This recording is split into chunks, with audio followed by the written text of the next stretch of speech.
So when I was 13 in Syria, I discovered masturbation. And yeah, I was a late boomer. And, and so me and my friends, we were like 5 of us. We had this picture, it was like this big, it was laminated, and we had a list of who has the picture. Like, I can have it for 2 days, the other guy will have it for 2 days, and this and that. And it would pass on. We passed it on for such a long time till we found a better picture. I'm trying not to be shocked right now. No. I'm such a prude. Yeah, but listen, but wait a minute. So the picture was a single female breast. That's what it was. That's the picture. We used to have that, and it used to be our fuel. It's like the masturbation library card. Exactly. You're overdue, Oh right? my God.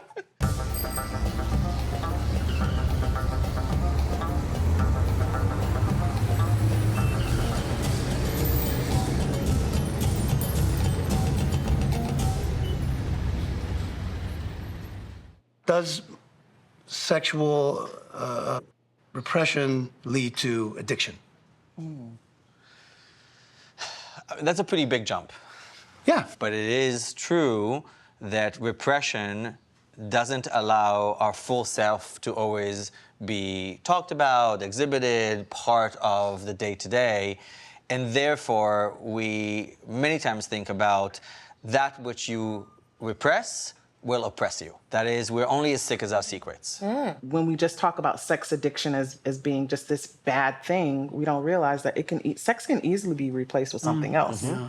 You can be addicted to sex and then, relieve yourself of that addiction, and then you become addicted to chocolate or food or anything. Well, sexual addiction is not about the sex. Sexual addiction is about the compulsion for sex. The sexual addict can have sex with somebody and then immediately after want to have sex with somebody else. A lot of people, somebody will say, you're sexy, you're hot. But what they'll hear is, you matter, you're important, you're special, I love you. And when you confuse those, you're not going to be able to fill that hole inside. Is this more common in religious communities? It's most common in all communities that have the right norm. When there's such binary way of looking at things, then you are always trying to find somewhere in the middle, and because life is not binary, then you always have to put yourself in a box that you never really fit in. And so like do it in secret or not tell or feel shame and guilt about it. I almost needed the repression that came from religion. I somehow took that repression and then eked out what I could. And it's interesting, so within a healthy religious family, sexuality also is aligned more with love and not danger. Did that affect your relationship to sex? Yeah, I was a Virgin Mary. Yeah. I'm very rebellious in theater land. It's theater. I feel free acting. In my own life, maybe a little less. We express ourselves writing, theater, art, but the spoken word is not allowed in terms of sex. It's such a fear talking about sex. And it's not, I can't. Like, I swear to God, this is the first time I've sat, at a table and talking to 2 lovely women about sex. I just can't. It's even my first time talking. I mean, it's interesting because maybe with my own friends, but with a camera on us, even I'm making an adjustment going, wait, what am I doing? Sexuality is a part of spirituality, but because it is so complex and nuanced, it's easier to just say it's bad, it's wrong, we're going to keep it over here, we're not going to discuss it at all. Which is a shame, because so much of spirituality is about creation and reproduction. The body, right? The different names about it. And when we detach them, we really detach ourselves from any kind of real connection to the divine. Absolutely. Whatever that is. We have sayings in Islam that says sex is a piece of the garden on earth. If your religion is just walls and it's not the world, if you think about your religion as, these 4 walls in the restaurant versus Central Park, right? Central Park is spirituality. Religion is the four walls of this space, right? If you just confine your connection to God to, I can't do this, I can't do that, I have to do this, I shouldn't do that. As opposed to religion being a way that you can experience the world, you can go to the park, you can see the trees and the birds and you can play, then that is a spiritual relationship. And that is why sex is bad, bad, bad, and you can't talk about it at all, because we have bastardized religion. How do we change that? How do we open up? How do we have healthy conversations about it, about sex? Because nobody, growing up in Syria, the only time we talk about sex was in religious class, and that is all bad. You can't do, everything is bad. You can't even think about that. So how do we break this cycle? You have to learn Islam for what it is. Islam is an extremely sex-positive religion. There are ahadith that are very graphic and very vivid in terms of the way the Prophet Muhammad was with his wives. But when religion gets filtered through culture, that's where you have the shame, that's where you have the guilt. And I always tell people, just because you don't like it doesn't make it haram, and just because you like it doesn't make it halal. But where did it start, the uncomfortableness? Because like in India, the Kama Sutra exists, and literally drawings and a guide, and it says if the body and mind meet, you can touch God. It's also one of the most conservative countries. So where does it, is it parents? Is One word.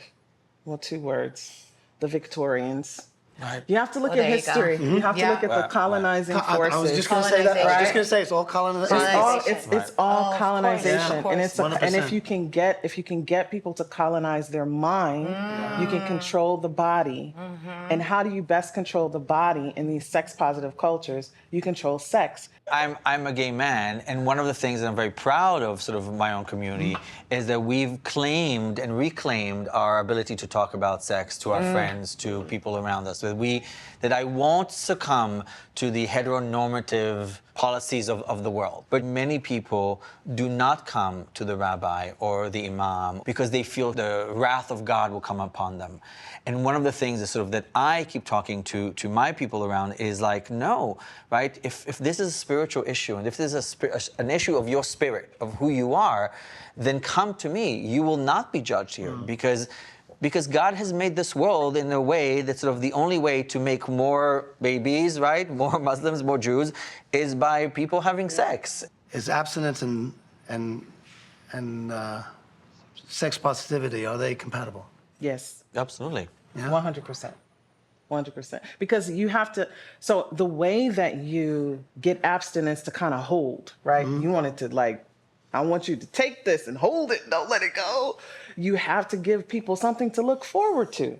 Because if you're telling them to abstain from sex, but then you can have sex when you get married, but we've been telling you for 20 years that sex is bad and it's dirty and it's gross, you're not going to want to have it. So you have to talk about sex from a positive lens. Sex is fun. Sex is messy. It's dirty. It's you'll laugh. And this is why you want to experience sex in a safe, emotionally vulnerable, spiritually authentic partnership. It gives people something to look forward to. I think some people run to religion because they're looking for that orgasmic experience that can come from a deep connection with the divine. I think that's why some people engage in intense fasting and, all night prayer and dhikr and just really putting their body through the limits. And it's not a sexual orgasm, but it is an awakening of pleasure. Right, because it's ritual. They're just using different means. There's statues about this called the ecstasy of Saint, right, of Teresa of Avila, right? Look, we all know this, that when you are connected, when you feel that you are in this world, in that moment, that everything connects, it's ecstatic. It is. Nothing is like that, right? Nothing feels, and no moment can ever repeat that, right? And in that way, that's part of the seeking sometimes with sexual addiction, to find that high. Right, so the religious ecstatic experience has been well documented in all religions. Like Jews and Muslims, it's all the same. It's the same guilt. Here's the thing. So why can't we solve the problems in Palestine? Well, I think that's a different episode. But Why?